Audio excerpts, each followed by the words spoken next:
It was a cold evening when two officers, on their routine patrol, slowly drove through a quiet neighborhood that seemed almost asleep. Streetlights flickered, and the only sound was the distant barking of a dog.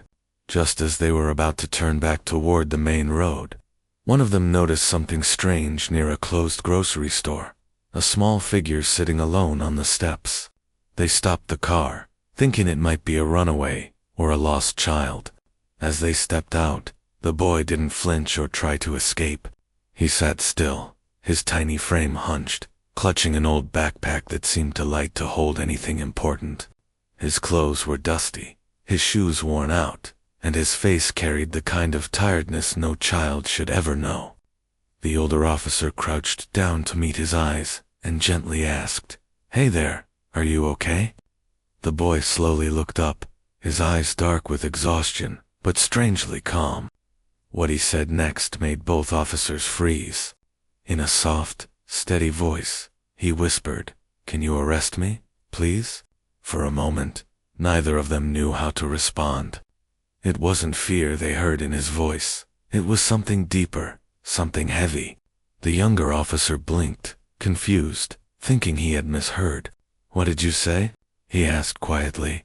The boy nodded, his small hands gripping the strap of his backpack tighter. "Please, arrest me." The older officer's heart sank. He'd dealt with thieves, drunks, and troublemakers, but never a child begging for handcuffs. The air felt colder suddenly, the quiet street now heavy with silence. "Why would you want that, son?" the officer asked softly, careful not to frighten him. The boy looked down, his voice barely above a whisper.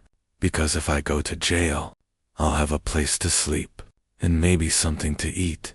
The words hit harder than any cry for help could. The officers exchanged a look that needed no words, the kind that said everything. This wasn't a case for punishment. It was a cry for mercy. The younger one gently removed his jacket and placed it over the boy's shoulders. He didn't ask more questions, not yet. The boy leaned into the warmth, eyes half closing, as if finally feeling safe for the first time in a long while. The older officer knelt beside him again, speaking softly. "You're not in trouble, okay? But we're going to take you somewhere warm." The boy nodded without hesitation.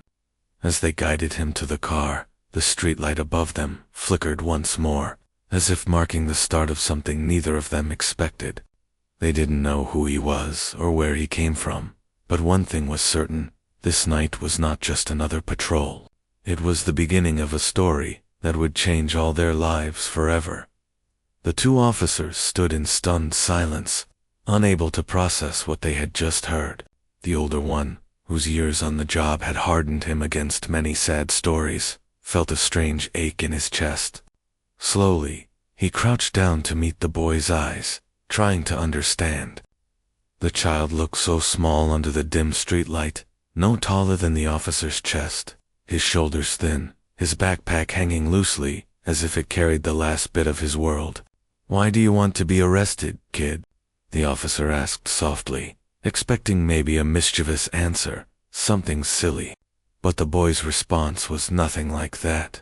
He spoke in a calm voice, quiet but firm. "Because if I'm in jail, I'll have a bed and food." The words hung in the cold air, heavy and sharp. The younger officer shifted uncomfortably, his throat tightening. The boy wasn't joking, and that made it worse. His eyes didn't show fear or guilt, only a tired acceptance, the kind you'd see in someone who had stopped expecting kindness.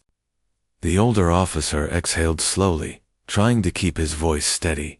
"Don't you have a home or family?" he asked. The boy hesitated, then shook his head, staring down at his dusty shoes. "Home's gone," he said simply, "and no one's waiting." The younger officer took a small step back, trying to make sense of it. He had seen criminals lie, but not children who looked like they'd already given up. "Kid," he said carefully, "you don't have to be in jail to be safe." The boy looked up for the first time, his eyes glimmering under the light. "Then where do I go?" That question silenced them both. The older officer felt a lump in his throat. He had worn the badge for decades, believing he'd seen it all. But this tiny stranger, sitting on the cold pavement, asking for handcuffs, just to feel human, broke something inside him. The wind blew gently, scattering a few leaves across the road. The world seemed to move on, unaware that right there, on a quiet street, a small truth was being spoken, that sometimes safety isn't about laws or uniforms, but simply having someone care. The older officer placed a hand on the boy's shoulder and said quietly, "You're not under arrest, son, but we're going to take care of you tonight." The boy blinked, uncertain, as if he didn't believe the words. "But, you said I wasn't in trouble." "You're not," the officer replied gently, "and that's exactly why we can help." The boy's lips trembled slightly, but he nodded, clutching his empty backpack tighter. As they led him toward the car, the younger officer couldn't shake the image of that calm, hopeless little face. Something about this night felt different, like they hadn't found a child in need of rescue, but a truth that would haunt them for a long time. The officers drove through the quiet streets with the boy sitting silently in the back seat, his small hands clutching his backpack as if it still held something important. The older officer kept glancing at him through the mirror, wondering how a child so young could sound so calm about being alone. When they reached the station, no one treated him like a criminal. Instead of the cold, metallic sound of handcuffs, there was the rustle of a blanket being wrapped around his shoulders. One officer brought him a sandwich and warm milk, watching as he ate slowly, taking small, careful bites, like someone who had learned to make food last. The other officer sat at the computer, typing in details the boy had quietly shared. His name was Liam. He thought he was 8, and he used to live on Maple Street. The system pulled up a record, and both men leaned closer. The address was real, but the note beside it froze them. The building had burned down 3 months ago. The report said multiple families had lived there, but the list of survivors was incomplete. Liam's name wasn't on either list. "You sure this is your home?" the officer asked gently, showing him the address. Liam nodded without hesitation, his eyes lowering. "It was," he said softly. The room went quiet. The older officer exchanged a heavy look with his partner, both realizing what it meant. This boy might have lost everything in that fire. But Liam didn't cry. He didn't ask for sympathy or talk about what happened. Instead, he just whispered, "I waited." No one came. Those 4 words hit harder than anything else. The younger officer swallowed hard, unsure how to respond. He had seen grief before, loud, angry, messy, but this was different. This was silence shaped by loss. The older officer tried calling nearby shelters and hospitals, hoping to find some trace of relatives, but every call ended the same. No record, no match, no family. Hours passed, and the boy began to drift to sleep on the station couch, his head resting against the wall, his backpack still in his arms. The younger officer whispered, "He's been on his own all this time, hasn't he?" The older one nodded slowly. "Looks that way." They sat in silence, the only sound, the faint hum of the computer and the steady breathing of the boy, who had walked into their lives with nothing but a quiet request to be arrested. The older officer sighed, rubbing his forehead. "We'll keep looking," he said. But even he knew that sometimes, no amount of searching could bring back what was lost. That night, as the storm outside began to fade, the 2 men realized this wasn't just another case. It was a story they were now part of. One they couldn't simply file away. The next morning, the police station felt quieter than usual when a social worker arrived, a woman with gentle eyes and a voice that carried warmth. She didn't start with questions or forms. Instead, she offered Liam a cup of hot chocolate and asked if he liked stories. The boy nodded faintly, his small fingers warming around the cup. After a few moments, she softly began asking about his life, not like an interrogation, but like a conversation. Bit by bit, Liam opened up. He told her about the small apartment where he used to live with his mother. She was kind, but always tired, coughing a lot and missing work because of her illness. When her health got worse, the bills piled up, and eventually, they lost their home. They moved into the old building that later burned down. He paused there, staring at the floor, as if the memory still burned behind his eyes. The social worker waited patiently, not pushing him. Finally, he whispered, "When the fire started, I couldn't find her. I ran outside and waited for someone to bring her out, but no one did." The room grew heavy with silence. Even the officers nearby stopped typing. Liam said he stayed near the ruins for a few days, hoping someone, a relative, a friend, anyone, would come looking for him. But no one did. Eventually, hunger forced him to move on. He spent nights behind grocery stores, collecting half-eaten sandwiches and bottles of water people threw away. Sometimes he offered to carry bags for customers or sweep the steps of small shops, earning a few coins that kept him going. "Why didn't you go to a shelter?" the social worker asked softly. Liam looked at her with the kind of honesty that hurt to hear. "I tried once," he said. "It was full. The older boys took my food, and someone pushed me when I slept. I thought maybe outside was safer." His words were quiet, but the truth behind them was sharp. A child choosing the streets because kindness felt safer there. The social worker felt her throat tighten. She gently placed her hand on the table, not touching him, but letting him know she was listening. "You don't have to be scared now," she said softly. "You did nothing wrong." Liam gave a small nod, though his eyes still carried the weight of disbelief, the kind that comes from surviving too much alone. As the officers watched from a distance, one whispered, "He never wanted pity. He just wanted to stop running." The social worker gathered her notes, her eyes glistening. "This boy doesn't need a cell," she said quietly. "He needs a home." The officers nodded silently, realizing that the simple request, "Can you arrest me?" wasn't a sign of guilt, but of a child's desperate search for safety in a world that had forgotten him. The station grew quiet as night settled in, and the soft hum of the fluorescent lights filled the empty halls. Officer Reed sat at his desk, staring at the small boy sleeping on a chair nearby. Liam's small frame looked even smaller, wrapped in a thin blanket. His face peaceful, but tired, the kind of tiredness that came not from a day's play, but from weeks of surviving. Reed had dealt with criminals, runaways, and emergencies throughout his career, but nothing had ever made his heart ache like this moment. He couldn't stop hearing the boy's voice from earlier, that quiet, steady request. "Can you arrest me, please?" The words replayed in his mind like a song that wouldn't stop. He knew the rules. The department had strict procedures. No officer could take a civilian, especially a child, home. But rules didn't seem to fit situations like this. The social worker had promised to find a temporary shelter by morning, yet Reed knew what most of those places were like: crowded, cold, and full of strangers. Liam deserved better, even if just for one night. After making a few calls that led nowhere, Reed made a quiet decision. He grabbed his jacket and went to the nearby supply closet, taking out a clean hoodie, a soft blanket, and some snacks from the vending machine. He walked back and gently covered Liam with the blanket. The boy stirred for a second, then settled again, mumbling something about his mom in his sleep.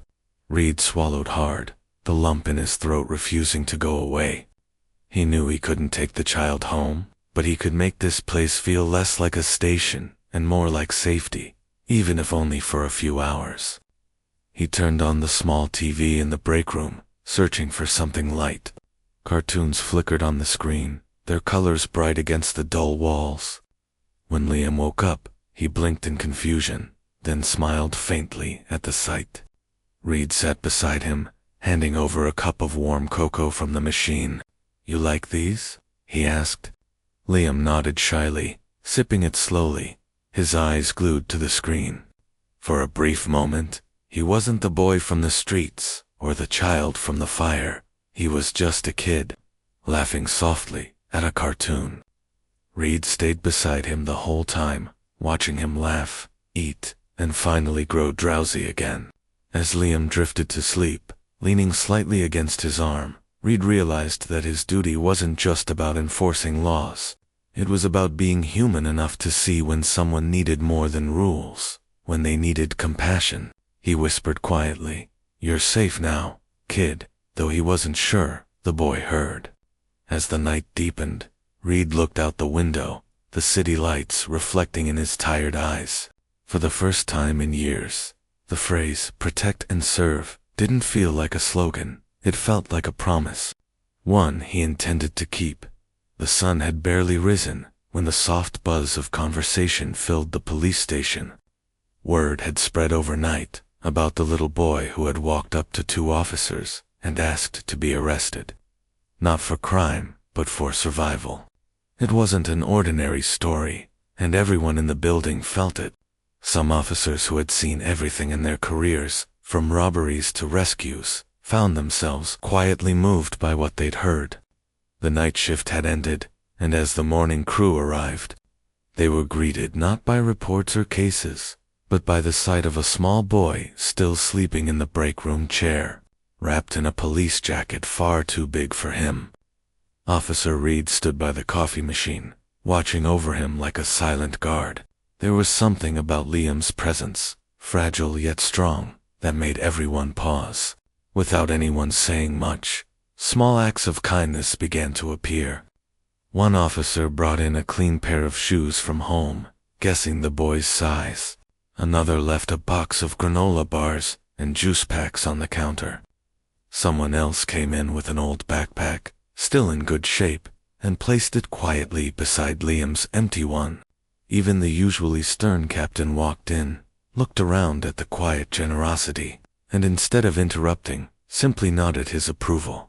By the time Liam woke up, the room looked different. The air smelled of fresh coffee and warmth. On the table near him was a pile of things, clothes neatly folded, books stacked beside a small box of crayons, and sitting right on top of everything was a soft stuffed bear with a police cap perched on its head. The boy blinked in surprise, rubbing his eyes as if he didn't believe what he was seeing. He looked up at Officer Reed, who smiled softly and said, "Morning, kid." Liam's small voice broke the silence. "Do I still have to be arrested?" The room went still. Then Reed knelt beside him, resting a hand gently on his shoulder. "No," he said with a kind smile, "you just got rescued." For a moment, Liam didn't know what to say. His lower lip trembled, and tears he had been holding back for days finally escaped. He hugged the stuffed bear tightly, his little hands gripping it, as if afraid it might disappear. Around them, no one spoke, but everyone felt something shift. The badge on their uniforms had always meant duty, order, and control, but that morning, it meant compassion. Reed promised Liam that he wouldn't have to sleep outside again. The social worker was already arranging a safe place for him, one that wasn't just a shelter, but a home. As Liam ate breakfast, his laughter began to echo through the station, small, shy, but real. The officers exchanged quiet smiles, their hearts lighter. The boy who had asked to be arrested had done something none of them expected. He reminded an entire room full of law enforcers that saving someone's life didn't always come from power or force. Sometimes it came from simple kindness and a warm breakfast on a cold morning. When the afternoon sun began to fade, the social worker returned to the station with papers in hand and a soft smile. She had found a foster home willing to take Liam, a quiet couple who lived just outside the city, known for helping children in need. It was supposed to be good news, yet the moment she explained it, Liam's small smile disappeared. He looked down at the floor, his fingers twisting the sleeve of his jacket nervously. The officers, who had spent the night making sure he felt safe, suddenly realized how much they had grown attached to the boy.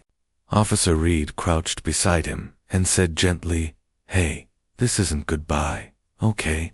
You'll be in a warm place now, with your own bed and people to care for you. Liam nodded, but his eyes stayed fixed on the ground. Can I come back? He asked softly. The room fell silent. One of the officers chuckled kindly. You won't need to, kid. You've got a real home now. Still, when it was time to leave, Liam stopped by the door, clutching the small stuffed bear they'd given him. Can I say goodbye? He asked, his voice trembling. The officers exchanged glances, trying not to show how heavy their hearts felt. They knelt down beside him, promising they would come visit soon, maybe even take him out for ice cream one day. Reed reached out, patting the boy's shoulder gently. You're one brave kid, he said, his voice low but steady. Liam gave a small nod, his eyes glistening as he turned toward the door. The car ride to his new home was quiet. The social worker talked softly, explaining that the people he was going to meet were kind, that they had a big yard and even a dog, but Liam barely heard her. His thoughts were still at the police station, the warm lights, the laughter, the smell of coffee, and the sound of Officer Reed saying, You're safe now. When they finally arrived, the house looked nothing like the streets he had slept on.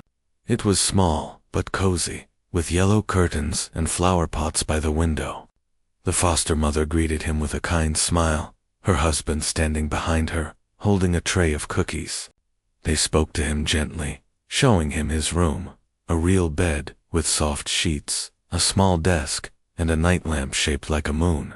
For a moment, Liam just stood there, unable to move. It felt unreal. He touched the pillow, then the blanket, as if testing whether it was all a dream.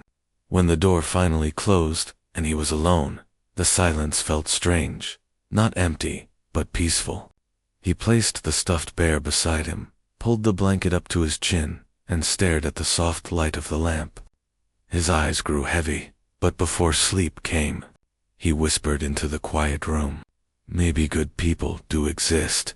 It was the first time in a long while that he fell asleep without fear, the kind of sleep that comes only when a child finally feels safe. Several weeks passed before the officers were finally able to visit Liam again, and during that time, they often wondered how he was doing.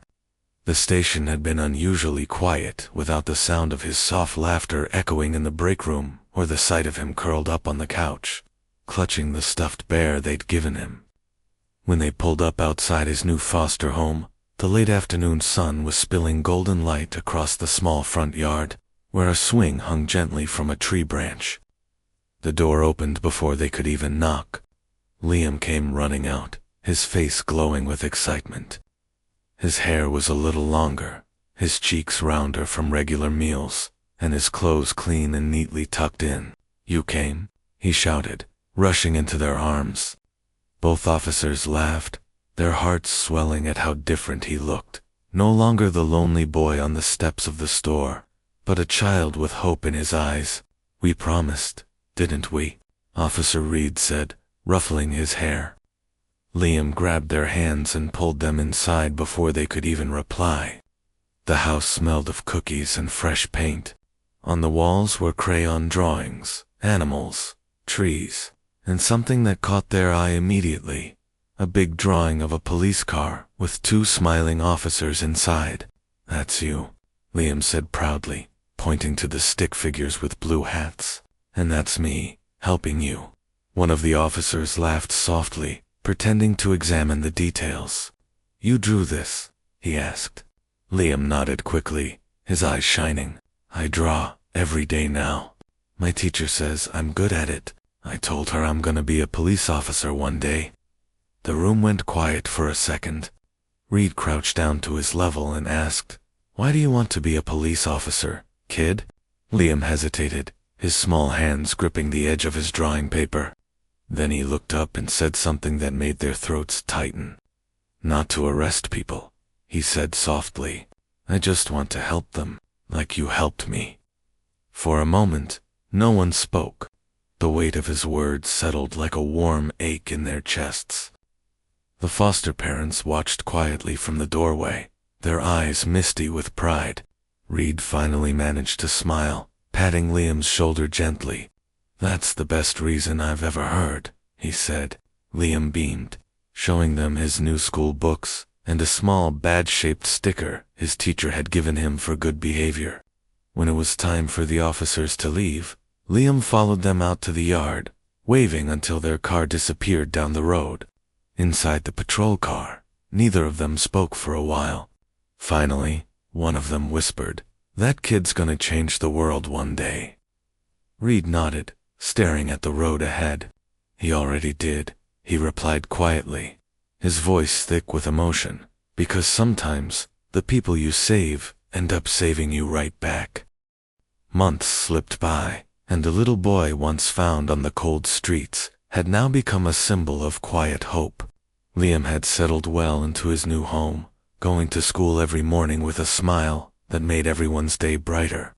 The officers still visited when they could, but even when they didn't, he carried their kindness with him like a shield. One chilly evening, a local reporter heard whispers about the strange yet touching story of a boy who had walked into a police station and asked to be arrested just to have a place to sleep. Curious, she began digging deeper, speaking to the officers and the social worker who had helped him. The story, once known only inside the walls of the police station, soon reached the newsroom. Within days, cameras rolled and microphones appeared, capturing the officers' humble smiles as they recounted that unforgettable night.